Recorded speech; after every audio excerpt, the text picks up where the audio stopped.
life today. It doesn't matter what they say. Mallory. Hi. We are here to talk about self-love.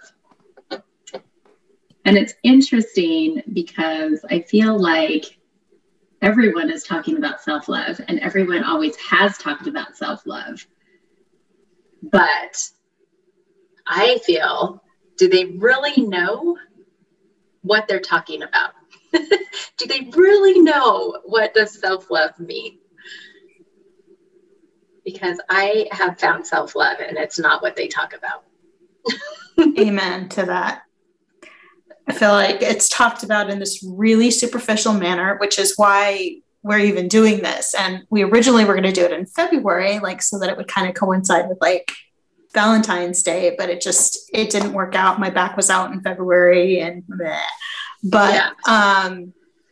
I do feel like that it gets talked about in this really superficial manner, in this way that it's solely about, I mean, it can be about manicures, pedicures, that getting your hair done, like it can be about those things, but it's not solely about those things.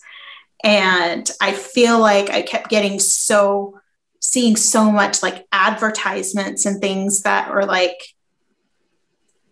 show yourself some love, like especially around Valentine's Day, we see a lot of those advertisements of show yourself some love and buy this thing or get this service. And it just drives me nuts because people who are not on a spiritual journey in the way that many of the people in this group are, believe that that's actually what it is, that if they take care of their nails and they take care of their physical appearance and they go to the gym and they look really nice on the outside, that means that they're showing themselves self-care, impeccable self-care or impeccable self-love. And it's like, no, that's not it at all. It's not even it in the slightest. And so it's just kind of like when we talked about, doing this for Red Lotus Life, it's like, how many people in here are like, I'm aware that that's not fully self-love, but then what is it?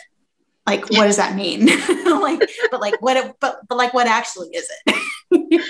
Yeah, exactly. So what is it? Anybody who is joining, please say hello. Please say where you are in the world. And if you can hear us okay, please say, if you can see us okay, you can hear us okay. So we have a couple people that are hopping on right now. Yay. Yeah. I think it's really great that you even talked about how we were supposed to originally do this in February, because that's the whole self-love thing, self-love theme of February, and it didn't work out. And to me, that's what self-love is exactly what just happened. It didn't work out. We were honoring ourselves in that way. And to me, that was true self-love, of being able to change and pivot and put yourself back into alignment, right? For when it does feel good. Mm-hmm. And also exactly what you just said too, these services, if you look at what people are advertising, it's these services, right? It's these products, it's these, it seems to be external stuff that's going on. Everything, what you look like on the outside is showing self-care, is showing that you love yourself.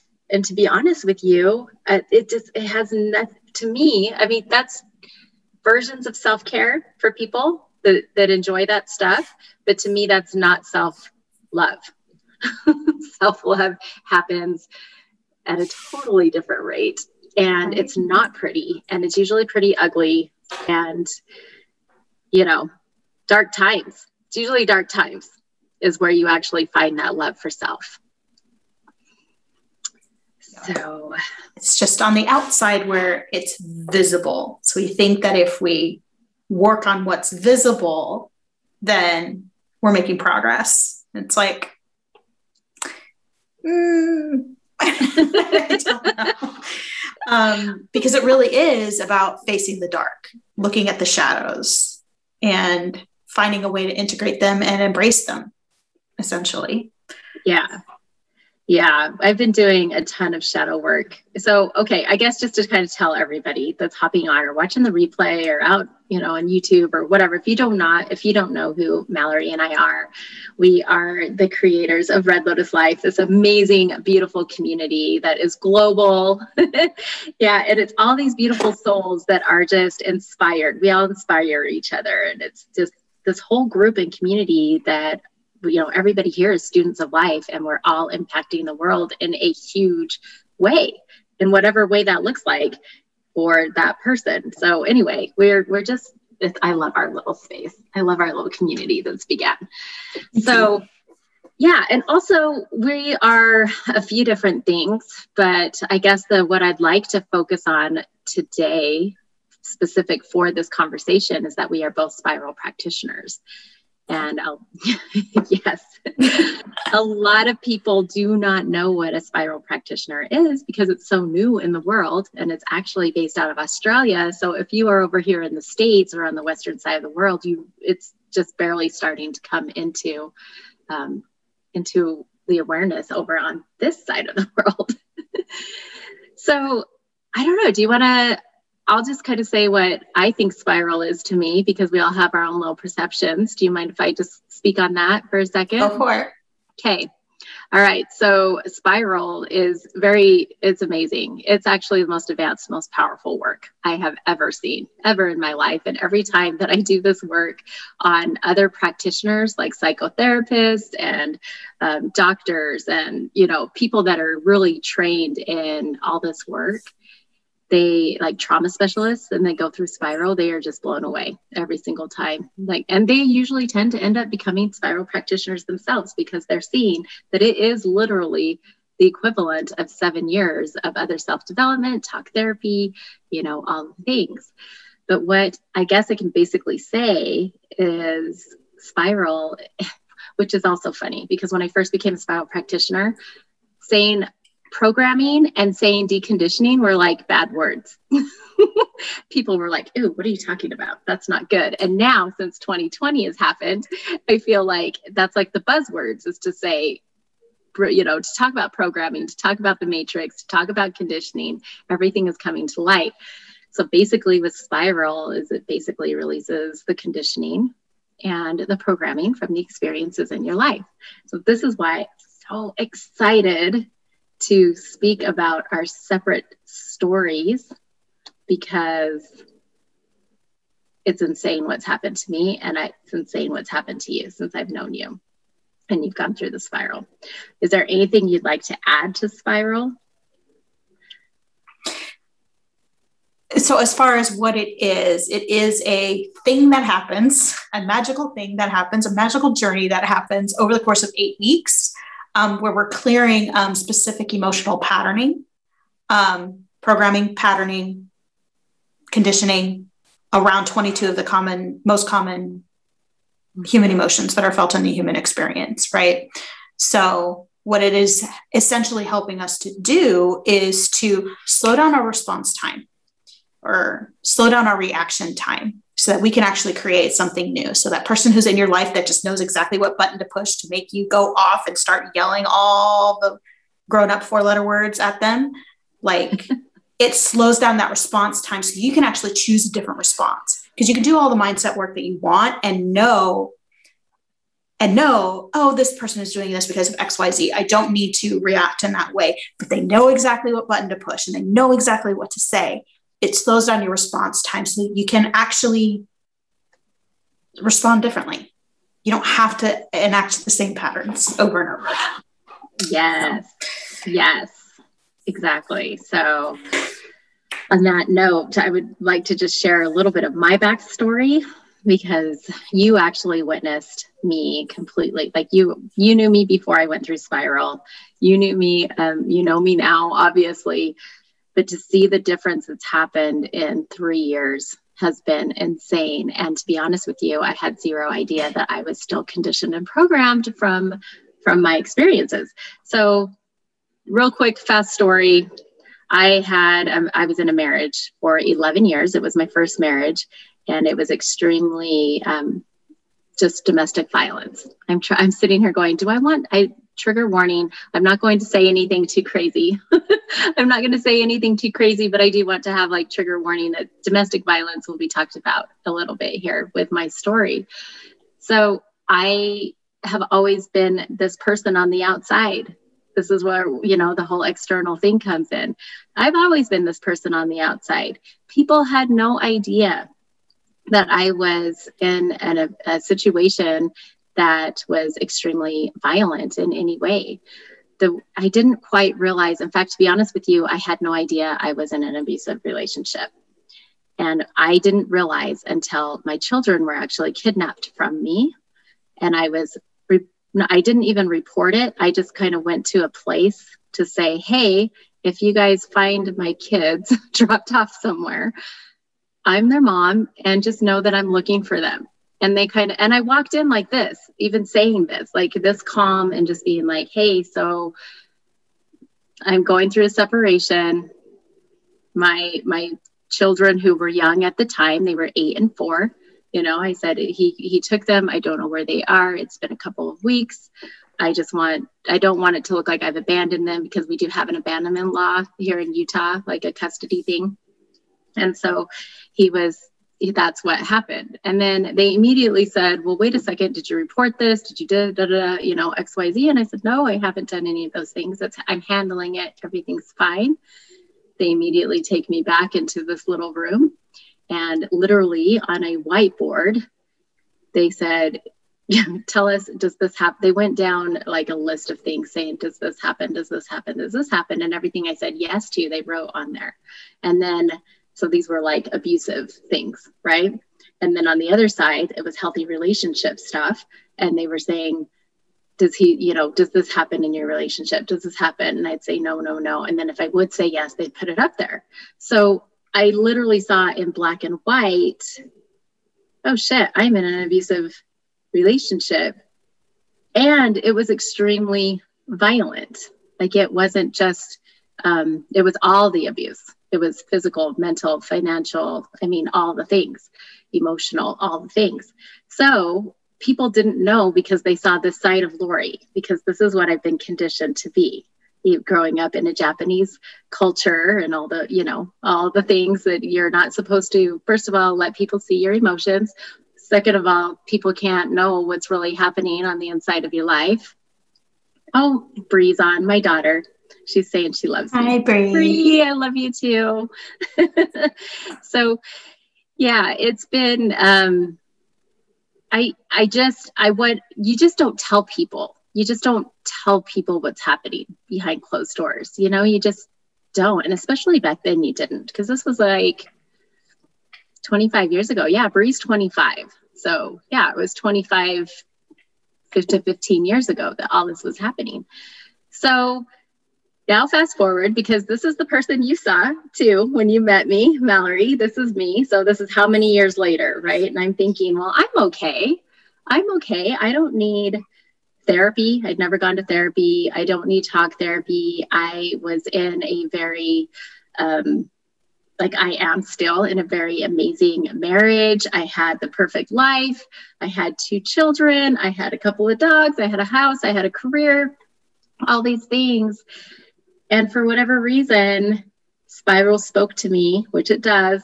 If anyone is feeling the pull, Spiral speaks to you. It just does. It calls to the soul. So Leah was talking about it. Leah's still with us in our group and where we met. And I was like, oh, okay, Spiral. But I didn't quite, I was like, oh, I need to do that. But I didn't quite, I kind of hung back. I was actually one of the last ones. I did it like a year after all of you guys did. But what happened was so beautiful, because even though in my conscious reality, I thought I was okay, what happened with Spiral is it pulled everything from the unconscious to the conscious. And I realized there were all of these energetic imprints, emotional imprints, all of these blocks that had happened. A lot had to do with him, not a ton, but a lot, that was holding me back and keeping me small. And I had no idea. I had zero idea. And this was years and years and years later. And so as a result of that, like one of the things was I realized I had PTSD, and the way that I had PTSD, the way I was reacting. So this was my reaction. Sorry, we just got kicked out of Facebook, or I did. Let me just make sure we're still in here. Okay, so I didn't realize that we had, or that I had PTSD, and the reason and how I found this out is I have this reaction of creating my own chaos. And you might recognize this because you've known me for so long. So yeah, I lived in chaos for 11 years.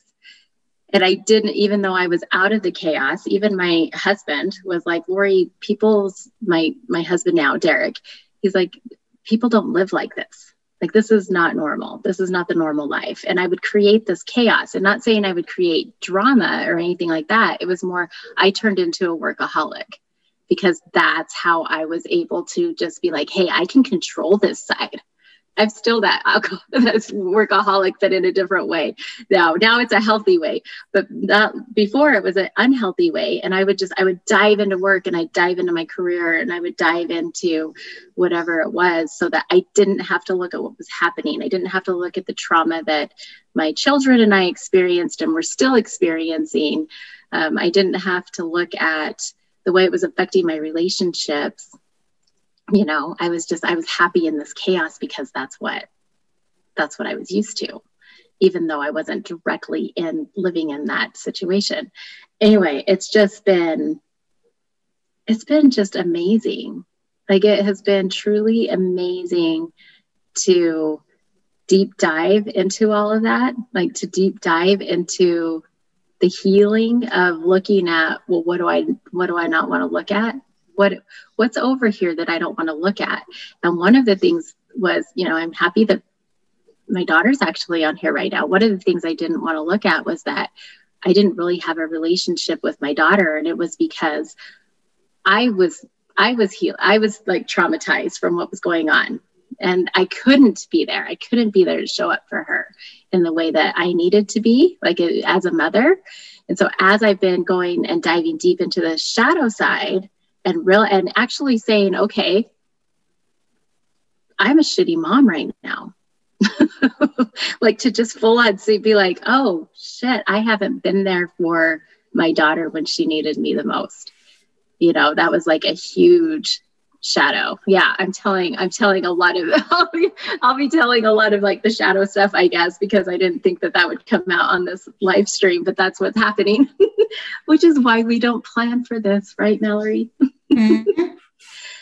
Yeah. So for me, it was like just realizing where I wasn't there for my children, and then also realizing that I needed to heal myself, because I couldn't. This comes back to the whole self-love thing, that it is impossible to show up for other people until you have that love for yourself.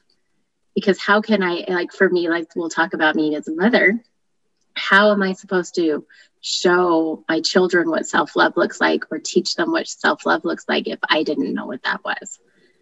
And I was 100% hiding from myself. And what happened here, let's go a few layers deeper.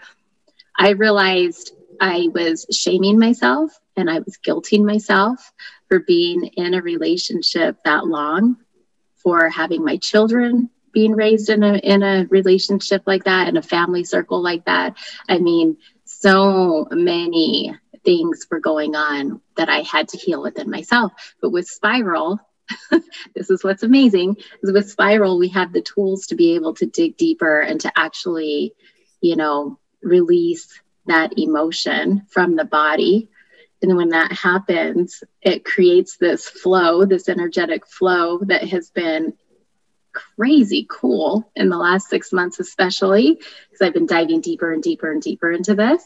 So in the last 6 months, especially, it's been so much of me realizing that my self-love is me making sure that I'm doing my healing work, because it is so much bigger than me. By me doing my healing work, my daughter's been healing, because I'm able to show up for her better. but also even talking about it has been healing, not only like myself, my daughter, it's been healing my sister-in-law, because for those of you that, may not know, domestic violence is actually a cycle. It's a cycle. It's a generational cycle. And so victims become abusers, and abusers become victims, and victims become abusers. It's like this whole cycle. And so I actually had to check myself and really dive deep into my healing, because in certain ways I was being the abuser, right, to my children, by not being there for them in the ways that I wanted to be, but I couldn't be. And I didn't even realize I wasn't. I didn't even realize I wasn't being. That's the beauty of Spiral, is that it brings all of this awareness into the conscious from the unconscious. I'm going off on this whole tangent, so if I need to come back in, reel me in. Well, you're bringing the unconscious to the conscious, and that's what shadow work is, right? You're bringing what you've been hiding or what you've been repressing to your awareness, so that you can actually go in and make the changes. So for you, it was like changing your relationship with your children, doing your healing work so that you could change your relationship with your children, so that you could actually be there for them and have relationships with them, and be the mom that you want to be, and not just the mom identity, but being the Lori that you have always wanted to be, and that has always been there, and that had that potential to be. Yes, exactly. And what I realized is how much conditioning actually went into that with even the marriage, the abusive marriage. Right. Like I had to be this certain mom, instead of me being the mom that I wanted to be, I had to be this other mom. So anyway, it's been really, really cool that you even bring up the shadow stuff, because, and I think I talked to you about this. This was probably about a year ago. Somebody close to me was like, she was telling me that I wasn't a light worker, I was a shadow worker. And I got so upset. And I was like, what are you talking about? What do you mean? I'm not a shadow. Not. I know. I go, what do you think I'm doing? And then after I let it settle, I went, oh yeah, I am a shadow worker. And guess what? The shadow fuels the light, because without the shadow, we don't have this beautiful light that shines bright within, right? It's us. This is what true self-love really is embracing all of you. Like the fact that I can even come on here, how many people are probably going to watch this and say, wow, I would never go to the interwebs and say that I was a shitty parent. Like that's what I'm saying. Like I'm not ashamed of that. I don't have guilt for that. I'm not ashamed for that anymore. Like that was something that was unconscious and was totally suppressed down. But by giving light to that, by giving acknowledgement to that and identifying that, it actually takes the power away from that. And it also shows me where I wasn't in alignment. Like I wasn't in alignment. And that's why this was all over here. But we're conditioned to not even say that we're doing anything wrong, right? Like we're supposed to think we're perfect. We're supposed to think that we're doing everything okay. But by shining a light on these other pieces of us, that's actually made me a better person, a better mother. It's put me into alignment with that. And now, going and healing those pieces. Cause now I have all these relationships that I'm like, oh, wow, I wasn't a good friend here. Oh, I haven't been a good daughter here. I haven't been a good mom. Oh, I need, a better wife. And it's not saying that I need to be better, do better. It's just more of, that wasn't the person I wanted to be. And so now that this conditioning has fallen away, and anybody who is in Red Lotus Life has even seen probably in the last year, it creates this light. You're able to embody who you really are.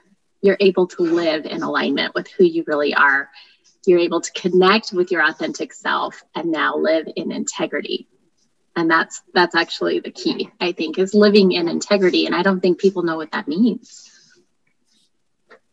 Yeah. I mean, I guess if we're going to boil self-love down to like a single sentence, that's it. It's figuring out what is in integrity for you and living in integrity. And integrity, meaning from a place of wholeness, Yes. The integrity literally means wholeness. And so it's finding that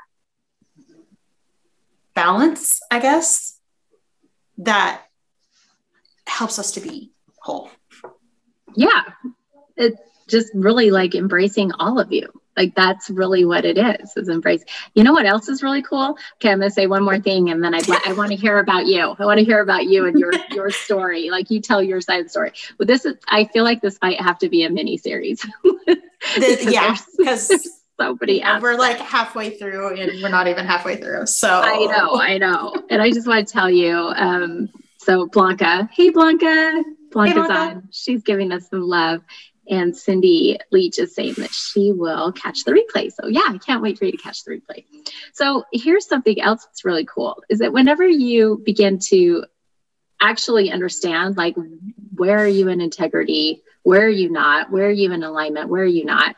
This is where the true self-love comes in, because I used to put myself in situations that I would just do out of obligation, like 100%. It'd be like, I'm obligated, so I'm going to go to this dinner. I'm going to go to this party. I'm going to go do this service project, like whatever it was. And this is where the true self-love, I think, comes into play, is that now I'm able to have this discernment, and I'm able to check in and say, wait a second, is this something that I really want to do? Or is this something that I'm conditioned to do? And when I really want to do this, it's like, oh, that person has all of me. Like I am present. I am here. I am cheering you on. I am celebrating you. I am whatever it is that is happening.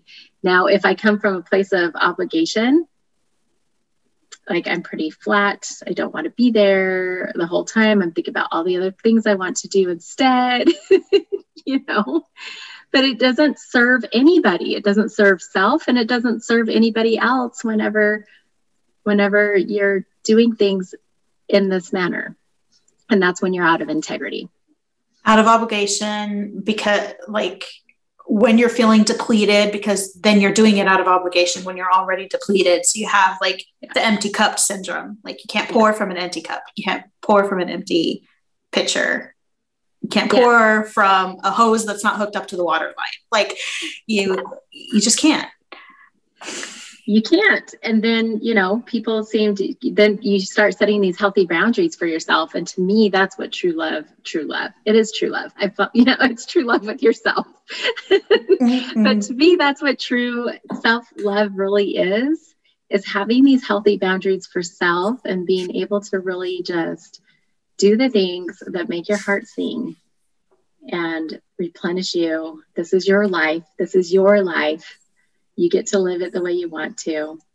And, when you are living your life the way you want to, then it shows, and it actually gives other people permission to live their life the way they want to. And everybody's happy instead of that crappy family dinner where everybody's fighting. Do you know what I mean? Everybody's been there. Oh. Nobody wants to be there. Everybody's just there out of obligation. And you can feel the energy of that. The tension and the crappiness of all of it. Yeah. But then when it's from a place of like truly wanting to be there, it's a beautiful evening, and it's full of connection and memories and all the things. So anyway. And how? Thank you for listening to my little side thing. If anybody has questions about anything, please say so as well. We'll come back and we will answer all the questions. But Mallory has a really cool story. Like I've absolutely loved to watch you expand and grow in the last few years. Yeah. Thank you. Thank you. I'm going to pat myself on the back right now. So trigger warning for me as well. I definitely have some like sexual trauma, and I also have, sexual trauma, emotional eating stuff.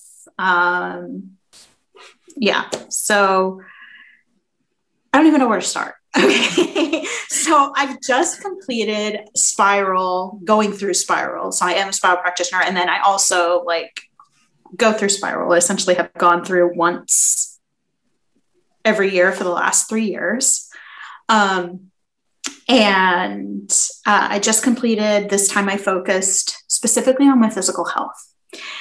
And I had always sort of assumed that emotional eating stuff started when I hit puberty at 9 years old. And that was highly traumatic. It's like, I have things growing where things do not belong at this age. It's literally what happened. And I was like doing gymnastics. So I was like in leotards. And so I could feel and like see blatantly that I looked so different from any of the other girls. So I ended up quitting. I stopped doing anything that was like physical activity related. And I just like really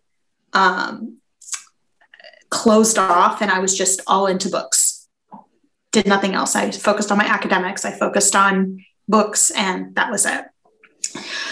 It came up in this last journey through Spiral for me that emotional eating actually started earlier as a result of some sexual trauma that happened at age 7, that I had been really repressing, that I had started having like flashbacks of very like in the last like 8 months. So this was kind of a long, spiral journey. Sometimes they are. Right. Because sometimes you just need longer to integrate. And so when I was having those flashbacks, it's like, they weren't scary. I mean, they were a little bit, but they weren't, I was just like, oh, that's what happened. It was just a realization. So it wasn't this like crazy, now I have to go like hold myself in a ball for a week so that I can deal with all this. It wasn't anything like that. It was just, again, bringing the unconscious to the conscious, bringing the awareness. And with that awareness came more of an understanding of, oh, I'm not an emotional eater, or I have not had this issue with eating because I couldn't control myself, or I couldn't like, all this time I thought it was, well, I'm a perfectionist. And so when I can't be perfect, I eat to make myself feel better so that I don't feel so bad about not being perfect. And it's like, no, it was actually a trauma response. And so I was able to kind of essentially hug my 7-year-old self and be like, I love you, and I'm supporting you in this healing right now. So it's just like, I mean, that's really the healing work of the Spiral, right? So, I mean, fast forwarding from, 9 through like high school years, it's like that perfectionism was always there. And similar to what you were saying is like, you don't even realize that programming's there. Because again, for me, I had this idea of like, perfectionists, they always have to have their hair done. They always have to have their nails done. They have to be thin. And I certainly wasn't. I wasn't fat. Like I believed I looked at a picture of myself from back in high school, and I was like, I thought I was so fat. Look how cute I am. And I was like, but I had this belief that I was really fat and frumpy and gross. And, that if I was truly a perfectionist, if I was the perfect perfectionist, all of that other stuff would be together, in addition to my grades, my music. I was a trumpet player. I played trumpet for about 11 years. I would perfectly adhere to my practice schedule. And for me, perfectionism was really about having every single minute of every single day scheduled and adhering to that schedule, which did not leave any time for nails, hair, any of that outside stuff. And I didn't understand that people who have all that together put time into having all that together. They don't just wake up and the little Disney birdies come and help them look like a Disney princess every single day. It's like, no, they make time for that. And they can make it look effortless, right? Which was the belief that I had, that I was somehow lacking because I wasn't naturally beautiful in that way. Right. So I have all this body image stuff has just been really like staring me in the face, like pretty hardcore right now. And so if anybody's like friends with me on Facebook and you're reading my posts lately, that's a lot of what's been coming through and a lot of what I'm being transparent about, because that's what this work is. It's like, I'm technically done with the spiral, but it's like, no, the inner work has just begun. Yeah. 2 years, up to 2 years, it all starts to unfold. That's what's so awesome about it. Yeah. 100%. So I'm still, because I'm really high achieving, like all of our metrics that we use to measure a human being are in place. I'm active in school. I'm active in extracurricular activities. I'm doing well in school.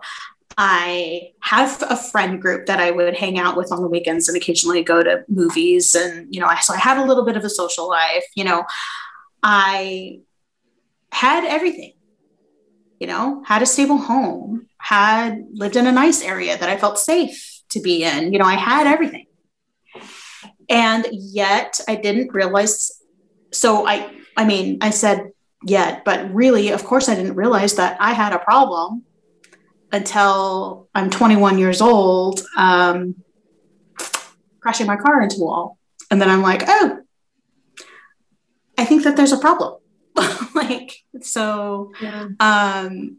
That was my suicide attempt, was at 21 years of age. I had just come out as gay to my mother, and it was quite an adjustment.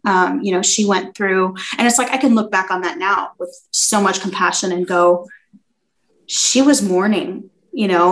We're programmed as little girls to, you're basically spending all of your youth getting ready to find that man and to have that beautiful white wedding so that you can have beautiful kids, so that you can have the home, you can have all of that programming that you talked about in your story.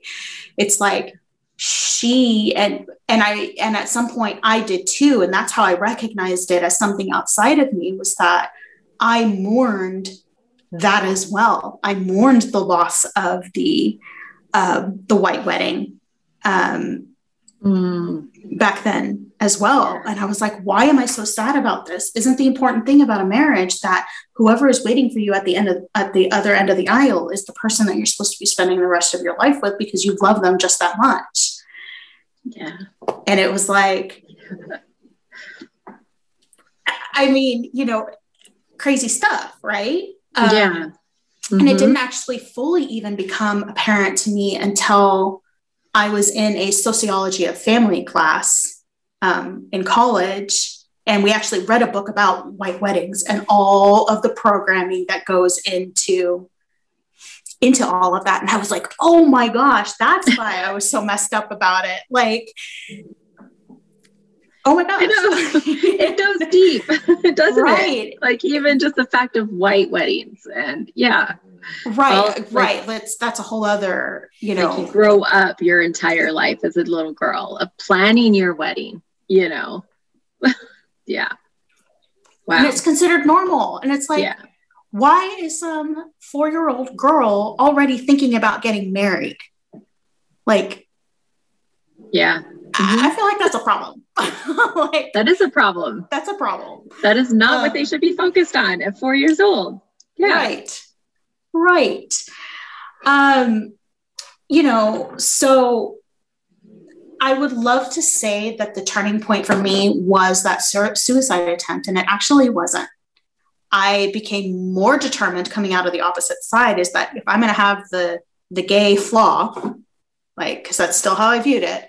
It was a flaw, that I could suppress it if I truly wanted to, but I wasn't going to. So I was like, okay, fine. So if I'm going to have this flaw, then I need to be perfect in every other aspect of my life. Body, grades, extracurriculars, and again, I went straight back into, it's like I went through a little bit of a recovery period and then went straight back into completely overscheduling myself. Every minute accounted for.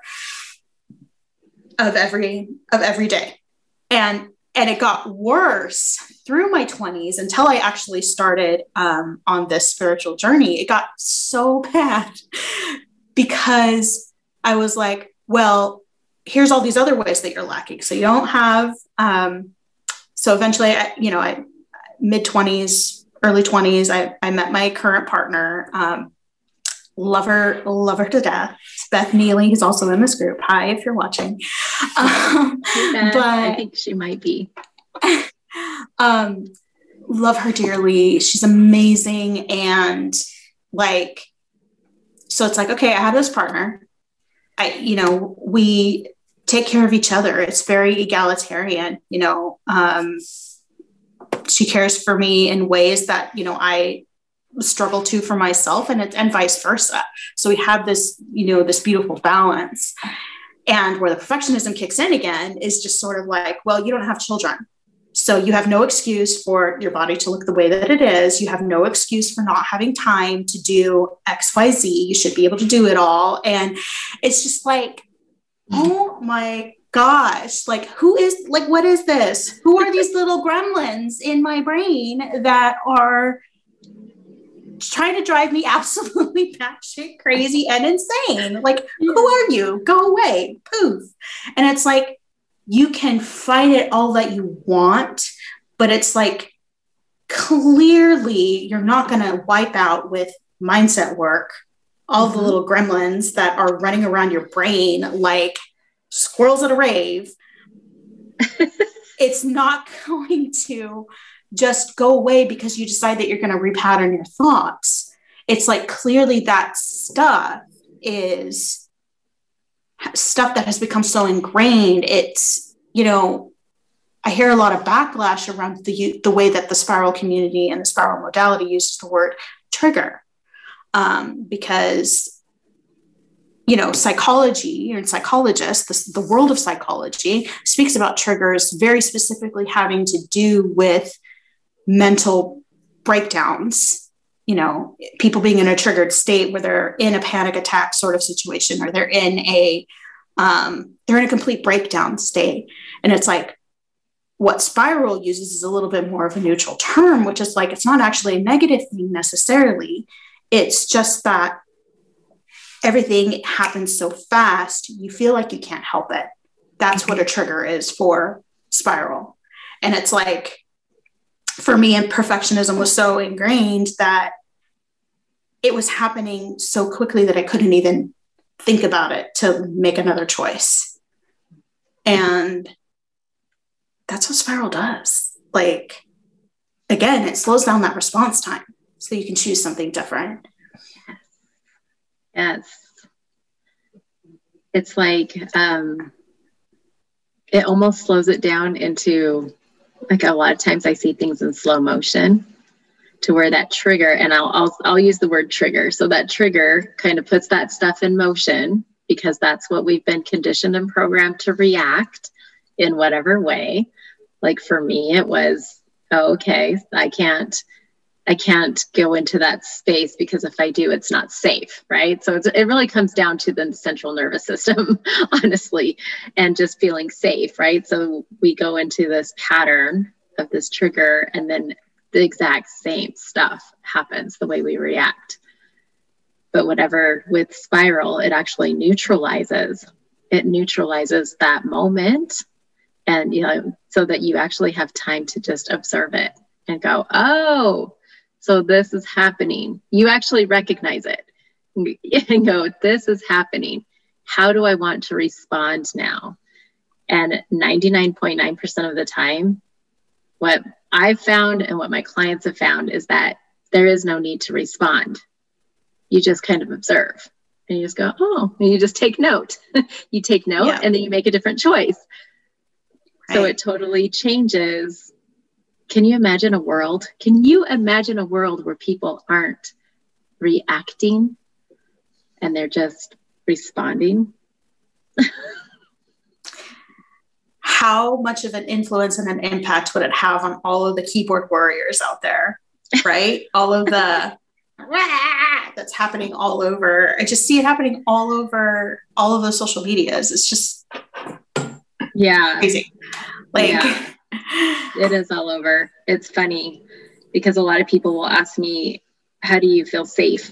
Because a lot of people don't feel safe in the social medias right now. And so they'll say, how do you feel safe? And I'm like, I get to create my reality with this. And so with Spiral, it's like, I really get to just look at it and say, okay, how is this affecting me? And is it affecting my reality? Well, it's not. It's easy to get caught up in all that stuff, but that's a whole nother thing. We'll talk about that later. Yeah. I really I admire you right now for even sharing your story and to just share like all those pieces of you, because this is what I love about this work, is that you're able to, you know, in the past, something that is considered, we're conditioned to think should be shameful. You're speaking about these things and you're actually like, again, you're taking the power away from it and it's fueling your light. And now you're seeing like, oh, okay. Like you have appreciation and gratitude for that. And I can tell by the way you're speaking about it. Yeah. It does make it a lot easier to heal the relationship that you have with your past. That it's like, you can remember the past. We never forget it, but we can look back on it and say, I mean, we can be grateful for it because it got us here. It got us to a point where we can create resonance with our audiences so we can help them and aid them through their healing, their healing work. And I'm constantly blown away because it's just, I'll just go on this really super quick story that, it's constantly showing up for us. I was in the grocery store yesterday, and for a recovering sugar addict, it's like, that's one of the most triggering places in the world is to go to the grocery store. And usually it's once or twice a week that most normal people have to go to the grocery store, right? But it's like, yesterday I was already kind of upset going in, but I was aware that I was upset. But we needed a few things for the house. So I was like, okay, I'm just going to go in. I'm just going to take care of it and go do it. And it's like, I knew that I was upset because I was aware that I was upset. It was, even though it was still challenging, even though it was still hard, I was so aware and present in the upsetness that the things that I would normally grab, the food that I would normally grab, and a lot of the times I would grab it and not even realize I had it until I unloaded the groceries at home. And I was like, oh shit, I have this extra box of whatever the binge food was at the time. And it was a lot easier to not grab the things and just be present in my body and feel the emotions, even though it was still quite uncomfortable. Because we're taught that we have to repress our emotions. And that's just simply not the case. One of the biggest acts of self-love that you can give yourself is allowing yourself that space to feel and flow. Mm-hmm. So we have a common theme, these Lotus Lives always have these themes. And the common theme really is that we weren't allowing ourselves time to feel. Like we weren't allowing ourselves time to really understand what was happening in our life. So in order to not, because I was the same, I would pack literally every single second with something. I mean, you can even ask the kids. The kids will say, yeah, we had a schedule. Like they had a schedule. And then that's what they had to do. Like this was bath time. This was bedtime. The gymnastics, like both kids were very, very active in sports. And, you were in gymnastics. So it's like, and you're also ballet too, right? When did you start ballet? I did it a little bit when I was about 5 years old, but I didn't start doing ballet again until adulthood. Yeah.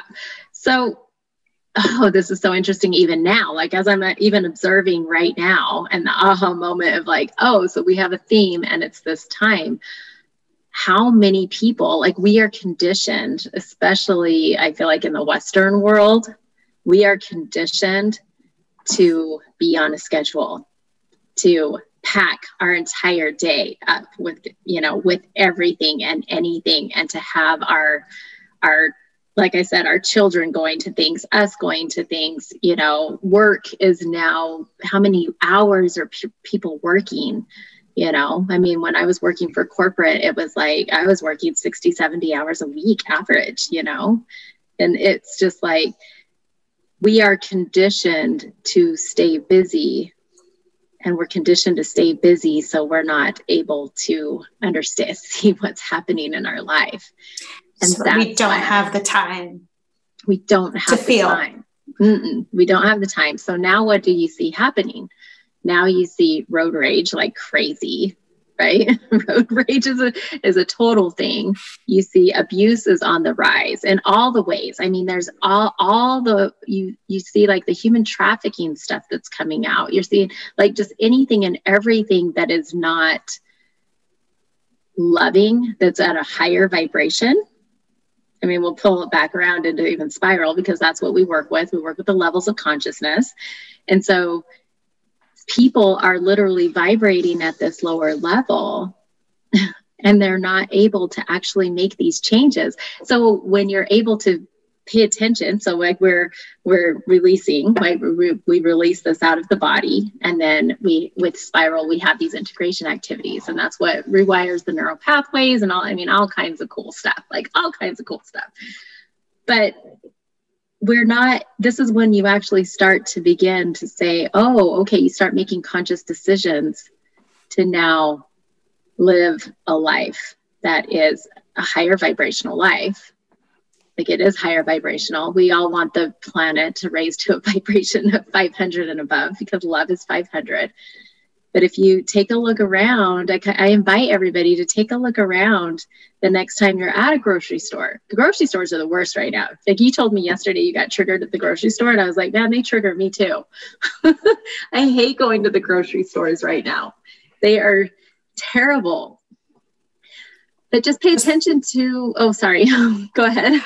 I was going to just say, because it pisses me off to no end that, you know, one of the first things that they tell you when you're like trying to make changes to eat healthy is to stick to the outside of the grocery store, so you're not tempted to go down the aisles where the chips are and all the junk food is. They fucking put bakery items in right there next to the vegetables, and they start fucking putting like cookies and shit on the ends of the aisles as you're going to like get your milk and, you know, the things that are necessities. Yeah. It's just... Yeah, I know. So this is what I'm saying. This is what's cool, is that we see that, right? It's almost like going through the spiral. After going through the spiral, I feel like I see the game. Like, I see where I am conditioned. I see like advertisements. I invite everybody, like, as advertisements or commercials or billboards or whatever it is that you see or hear, listen to the words they use. What the worst ones, I'll just tell you this right now. The worst ones are prescription. In the United States, we're one of the few countries that actually allow prescription, like medication companies, pharmaceutical companies, to actually do advertisements, right? And commercials. So some of you may not be familiar with this wherever you live, but in the United States, especially, it is the worst. I mean, you have a medication come on and it's showing them in the worst state, right? The worst state ever. And then as they're talking about, listen to what they're saying versus what they're showing on the screen, they're literally and what you're seeing at the bottom, they're listing all the stuff that says suicidal tendencies, heart attacks. I mean, it's stuff that's going to kill you. Death, bleeding from your eyeballs. Yeah, they'll even say that. They'll say fluid from the, but they're showing on the screen this beautiful, like a desired life, a high vibrational desired life. And it bothers me. The stuff bothers, because that is conditioning, that is programming. This, pay attention to the words used on the crappy food, you know, like pay attention to that stuff. We're constantly being programmed in all the ways. But what happens with spiral is you start to actually, and especially quantum clearing, that's like a whole nother thing. But you save it for next time. Yeah, that's a whole other everything. But you're just having this in your awareness, and you're so connected to your who you are, that you just start to consciously make different decisions, and it's decisions that are aligned with you. And so this is why I always speak and I say, yeah, Spiral has been the best thing for me ever. Like, Spiral brings out stuff. It's been priceless to me. I had no idea the stuff that was holding me back. And I will never go back to that place again. Like, never. I will never go back to where I used to be, because I feel like whenever I try to put a description to what life used to be, and you can tell me if you see this or not, because you actually saw me go through this process, I felt suffocated. Like, if I look back to who I was before, I just feel I was living my life for everybody else and not for me. I mean, if I could totally sum it up in one sentence, that's exactly what it was. Like, I was literally living my life for every other person except myself, which is a trauma response to what I experienced, that trauma bond, because I had to live my life for other people to survive. And now, because I don't have that, because I'm not in that situation anymore, and I don't have that conditioning now, this is where I have 100%. This is where I talk about this love for self I never even knew existed, because I didn't. I never knew this existed. And because I have this love for myself, it's not selfish. It's not narcissistic. It is fully me being able to show up better in the world. Like, I'm able to show up better in the world in a totally different way. And I would much rather live this life than that one ever again. And I'm really upset that I spent the last 40 years living that life. 40 plus years. I think I was 43. I was 43 when I went through the spiral the first time. And you look like 20 something. Oh, well, thank you. Oh, that's another thing. I'm pretty sure spiral makes you age backwards. I'm pretty sure that happens, because every other person that I see, I mean, we just have this glow. Every single person that's ever gone through spiral has this glow afterwards. They have this fire, this light, this life force energy. I'm pretty sure that this wrinkle that I have here is actually starting to go away. Like, yeah. And if you think about it, like, think about the imprints in the body, and it's holding on tight. And then the second that it's released, then it's like able to flow, right? Those meridians and that chi flow. And frankly, if you're smiling more, you're developing different muscles on your face. So spiral gets rid of wrinkles. Like, let's start advertising it like that and see how many people start walking over to the spiral. Exactly. Because you're living in a higher vibrational state. Yeah. Blanca is telling us we're both glowing. Blanca, you glow too. Blanca's been through spiral. Yeah. She glows too. And she's also aging backwards. She's totally aging backwards. Oh, that's a thing. Oh, okay. I know.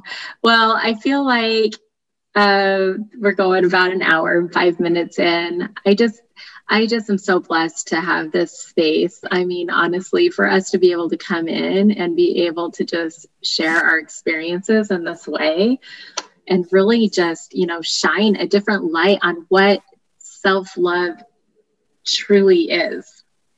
And I'd also like to invite anybody who's watching to see, like, I can see just you and I, we do have that glow. Like, I can see the glow. And now you always glow. You always glow too. And so like now glow sticks. Yeah. Well, when you talked about the squirrels at a rave, I was thinking of squirrels. You had techno music going on in your head and you were like, yeah. Totally saw it. But now, like, think back to when you first started this conversation and you were talking about, the products and the services that people sell us or condition us to say, or for us to think that that's what self-love is. I'm not saying it's not. For those of you that do like to get your nails done and all that, like I like it too. I like to go and do these things, but I do not. I do on my toes, not my hands, but my toes. Yeah. No.